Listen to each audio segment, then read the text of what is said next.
আসসালামু আলাইকুম। ওয়ালাইকুম আসসালাম। বসো। কি করো তুমি? আমি এলএলবিতে লাস্ট ইয়ারে আছি। তোমাদের মতো ছেলেরা কেন আমাদের মতো বিজনেসম্যানের মেয়েকে টার্গেট করে, কিসের লোভে, সেটা আমার খুব ভালো করে জানা আছে। তোমার ফ্যামিলিতে আর কে কে আছেন? বাবা মা দুজনেই আছেন। তারা আমার সাথে থাকে না, সেপারেটেড। ও, বুঝতে পারছি। তা প্রবলেমটা কার ভেতরে?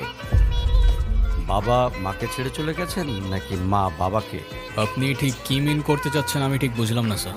আই মিন, ক্যারেক্টারের প্রবলেমটা কার ভেতরে ছিল, তোমার বাবার না মার? আরে সমস্যা তো আপনার ক্যারেক্টারে।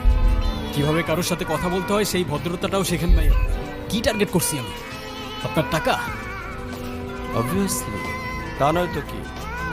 আপনার হয়তো আমার ব্যাকগ্রাউন্ড সম্পর্কে ধারণা নেই স্যার।